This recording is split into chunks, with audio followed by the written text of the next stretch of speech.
Sirius. I remember when people called you the Sword Maid.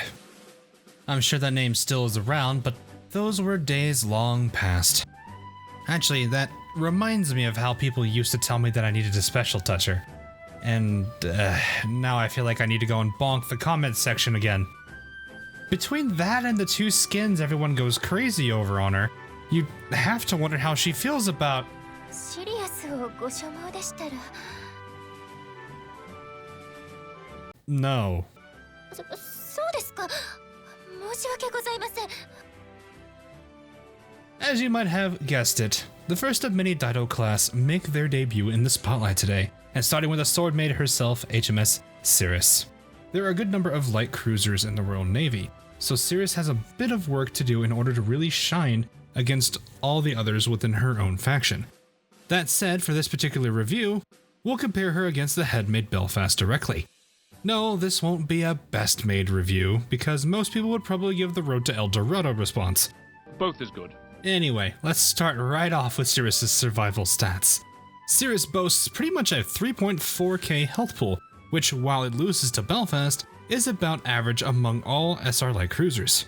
She'll be just as good as others when it comes to tanking in this regard. Now, she does have light armor, which, while good at taking AP shell damage and torpedoes, suffers pretty heavily from HE and a bit from normal shell damage. Some damage control might be needed when taking on these foes, so be very careful around them. Now, Sirius's evasion barely beats Belfast, but let's be honest here. All of the SR light cruisers are pretty close in this regard, so their HP will matter more than the evasion stat itself here.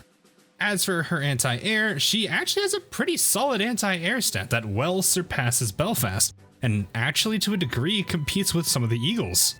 This just means that she'll be able to tank air-based attacks better and deal way more damage to aircraft than most. It's definitely a tough stat to take the Queen title in, because, well, she is fighting San Diego. Don't think this means you're number one, Sandy, because if you're not retrofitted, then your sister, the Iron Man fanatic, technically beats you in this department. Overall, it's definitely not a bad start for Sirius.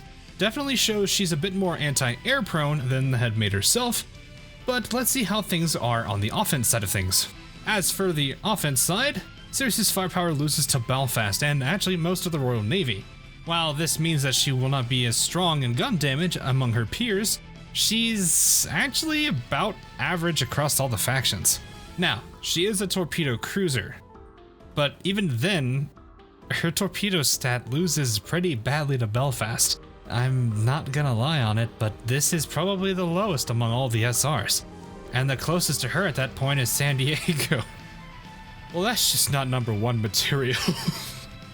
Anyway, what this means is that her torpedo damage is not really something you should seek out from her. Lastly, her reload barely loses to Belfast and is for the most part below average. This just means that her gun and torpedo cooldowns will take a tiny bit longer than most and actually end up weakening her DPS a bit against others. That said, it is not a massive difference, so it really won't be a whole lot. With a slightly weak offense kit from the get-go, how does the rest of her kit fare?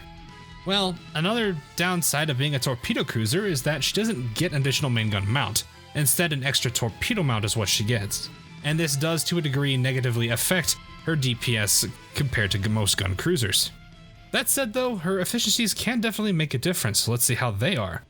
Now her main gun efficiency sits at 135%, which is a tiny bit above average. Does still lose to Belfast, so while Sirius won't match her in gun damage there, she'll do a bit better than most of the other SRs. Sirius's torpedo efficiency sits at 130, which puts it a bit below average. Combining this with her already pretty low torpedo stat, she's really going to struggle to put out torpedo damage compared to many. Lastly, her anti-air gun efficiency sits at 130%, which is above average overall. Thankfully, with her high anti-air stat, Sirius will do solid damage with her anti-air guns, so she'll do great in that aspect of things. Overall, this lovely maid has a somewhat okay stat line. She's got a strong AA game, but there's plenty of ships that can easily provide that along with better surface damage. Wow, this sounds very close to the reason San Diego was bad in the first place. I am roasting her today, I'm sorry. Anyway, when we look at Sirius's stats at level 120 and 125, we do see a good bump to her health and anti-air. It's not a bad thing, just gives her a more niche role. This combined with her skills could give her a valid reason to be used if her skills complement her kit well enough. So let's see how that goes. Now, her first skill is called Mark of Sirius, which does a handful of things. The first is that it increases the aviation of all carriers and light carriers in her fleet, as well as their hit rate against destroyers, light cruisers, and heavy cruisers by up to 10%. The other part of this skill is that Sirius's firepower, torpedo, and reload will increase by up to 7% for each carrier in the fleet. The buffs with the carriers are nice. It's nice that a little extra accuracy and damage is never a thing to complain about for the backline. The firepower, reload, and torpedo boosts that Sirius gets will definitely help make up the deficits that she has against her peers. Running a 3-carrier backline will give her up to a 21% increase to those 3 stats, which is technically a noticeable difference. Another good thing to note here is that it's not specific on which faction the carriers that are in the fleet are from, so you could use your best carriers even if they aren't from the Royal Navy. This is definitely not a bad skill whatsoever, but to maximize this you may have to use 3 carriers, which that particular setup can have a bit of a downside as well. Her second and last skill is a more generic skill called Cover Fire. All this simply does is increases her firepower by up to 20%. This combined with her other skills boosts thanks to a triple carrier fleet will allow her a large boost to her firepower, one that will even surpass Belfast herself. Running a full carrier fleet for both bonuses definitely can make things work in her favor more, and is definitely something to consider. In the end, Sirius is a pretty decent light cruiser that works in carrier-dominated fleets.